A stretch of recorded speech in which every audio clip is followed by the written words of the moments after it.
संत रामपाल जी महाराज जब से open challenge दिए, जितने धर्मगुरु जो विश्व भर में बैठे हुए हैं, उस समय से जो है संत रामपाल जी महाराज पर इतने अभद्र रूप से टिप्पणी कर रहे हैं, जिनके बारे में जिक्र किया जाए तो वो भी कम पड़ जाएगा। ये महोदय इतने एक अनर्गल बात को प्रकट करते हैं, इतने अभद्र रूप से टिप्पणी करते हैं संत रामपाल जी महाराज को, जिनके बारे में जिक्र किया जाए तो वो भी कम पड़ जाएगा। आज देखा जाए कि धर्मगुरु का ये कर्तव्य नहीं बनता है कि एक दूसरे धर्मगुरु को जो है इस तरह से एक अपयश बना करके सभ्य समाज में एक मैसेज प्रदान किया जाए, ये कभी भी सार्थक नहीं होता है। संत रामपाल जी महाराज ने क्या गलत कर दिए? संत रामपाल जी महाराज का एक ही मुख्य उद्देश्य ये है कि सभ्य समाज में जो धर्म गुरु बने बैठे हुए हैं, जो पाखंड कर रहे हैं, इस पाखंड को समाप्त करना चाहिए। क्योंकि सभ्य समाज में कुछ पाखंडी बाबा जो होते हैं, ये बिल्कुल जो है सभ्य समाज को एक गलत मैसेज दे रहे हैं, जो आने वाले समय में समाज को पूरी तरह से खराब होते चला जा रहा है और पूरी तरह से बदनाम हो जाएगा। इस बेसिस पर इस बात को जिक्र किए कि आप जो है शास्त्र पर चर्चा कीजिए, हमारे साथ ज्ञानचर्या पर चर्चा कीजिए और हम वो प्रूफ बात को जिक्र करेंगे। लेकिन कुछ धर्मगुरु को अच्छा नहीं लगता है। इस महानुभाव जी को तो जानते हैं, ये अपने आप को कहता है कि हम बहुत बड़ा व्यक्ति है, बहुत बड़ा ज्ञानी व्यक्ति है, लेकिन इस बात को जिक्र करता है कि संत रामपाल जी जैसे हमको मिल जाएगा उसको गला मरोड़ देंगे। क्या ये संत का लक्षण है? ये जिस तरह से आप बात को जिक्र करते हैं, बिल्कुल मूर्खता, बेवकूफ़ी और नीचपन नहीं आता। और क्या है, अपने आप को एक सर्वश्रेष्ठ कथावाचक कहलाने वाले महोदय, आप इस बात से जिक्र करते हैं कि संत रामपाल जी गला मरोड़ देंगे। क्या आप में कोई लक्षण है एक संत का? संत में तो प्रेम की भाव होता है, संत में तो दया की भाव होता है, संत में तो करुणा की भाव होता है। आप अनर्गल मैसेज क्यों प्रदान करते हैं सभ्य समाज में? क्या आपको इतना भी समझ नहीं आता है कि हम जिस पद पर बैठे हुए हैं, जिस प्रतिष्ठित पद पर बैठ करके हम एक सत्संग कथा सुनाते हैं, इतना भी आपको समझ नहीं है? एक सत्य ही ईश्वर होता है और ईश्वर ही सबसे महान होता है। और जिस काम को आप सभ्य समाज में दिखा रहे हैं, सत्य का ही ज्ञान नहीं है। जब आपको सत्य का ज्ञान ही नहीं है तो ईश्वर को आप कैसे प्रमाणित कर सकते हैं? ईश्वर को कैसे हर व्यक्ति तक पहुंचा सकते हैं? ईश्वर तो जगह जगह है। लेकिन आपको इतना भी समझ नहीं है कि जब आपके पास करुणा नहीं है, जब आपके पास प्रेम नहीं है और आप में नफरत का जो पूरी तरह से भरा पड़ा हुआ है, ये कितना है मूर्खता, बेवकूफ़ी नहीं। और क्या यहीं पर देखा जाए कि अनिरुद्धाचार्य महाराज जी से कहा कि आप हमारे साथ डिबेट्स कीजिए, तो अनिरुद्धाचार्य महाराज जी डिबेट करने से बिल्कुल मना कर दिया और इस बात को जिक्र किए कि हम जो है क्यों करेंगे फर्जी संत रामपाल जी महाराज से।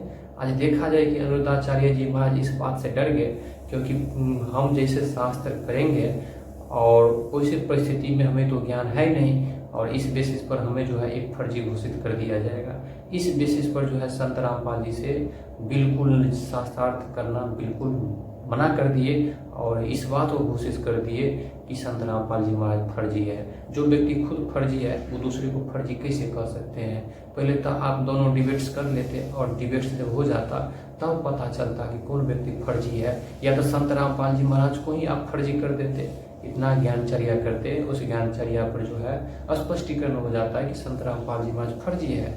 लेकिन दुख की बात यहाँ पर ये देखने को मिलता है, ये जितने धर्मगुरु जो है, ये हर धर्मगुरु इस बात को जिक्र करते हैं कि संत रामपाल जी महाराज हमारे ऊपर टिप्पणी किया है। संत रामपाल जी महाराज किसी भी व्यक्ति पर टिप्पणी नहीं किया है, किसी भी बेसिस पर नहीं कहा जा सकता है कि संत रामपाल जी महाराज टिप्पणी किया है। आज सभ्य समाज में दुख की बात यहाँ पर ये देखने को मिलता है कि कुछ धर्मगुरु जो है अपने आप को एक शक्तिशाली कहने वाले धर्मगुरु आज सभ्य समाज को एक नफरत की माहौल में डुबाते लेकर चला जा रहा है। और इस बात पर्ची निकालता है कि हम सबके भविष्य को बता देंगे। भविष्य को कैसे बताइएगा?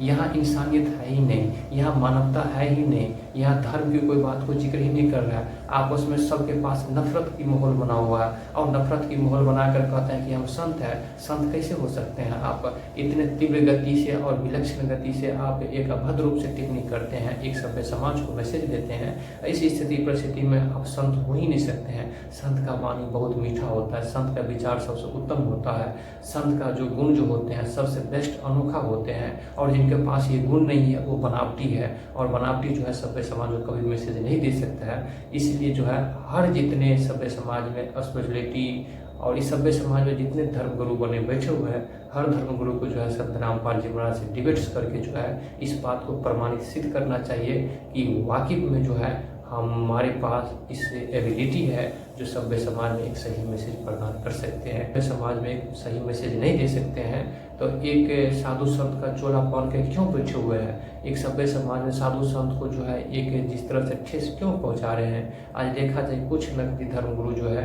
एक सभ्य समाज में वो असली धर्मगुरु अर्थात जो सभ्य समाज को एक सही गाइडेंस देते हैं, सही मैसेज प्रदान करते हैं, वैसे धर्मगुरु पर जो है बिल्कुल जो एक आफत के रूप में बैठे पड़े हुए हैं। इस तरह से देखा जाए तो ये जितने जो साधु संत जो अभी है, ये जो नफरत की माहौल जो क्रिएट कर रहे हैं, ये साधु संत नहीं हो सकता, क्योंकि साधु संत का एक लक्षण एक अलग होता है, उसमें गुण एक अलग होता है। इस तरह से देखा जाए तो बड़े बड़े बात को, लंबे बातों को जिक्र करना कि हम पर्ची निकाल करके सर्वनाश करा देंगे। अरे महाराज जी, सर्वनाश कैसे करोगे तुम? आपके पास तो समझ ही नहीं है, आपके पास ज्ञान ही नहीं है, और इस बात को जिक्र करते हो कि हम ये करा देंगे, वो करा देंगे। ये क्या है? ये रंगदारी टैक्स चलता है क्या? रंगदारी टैक्स तो नहीं चलता है।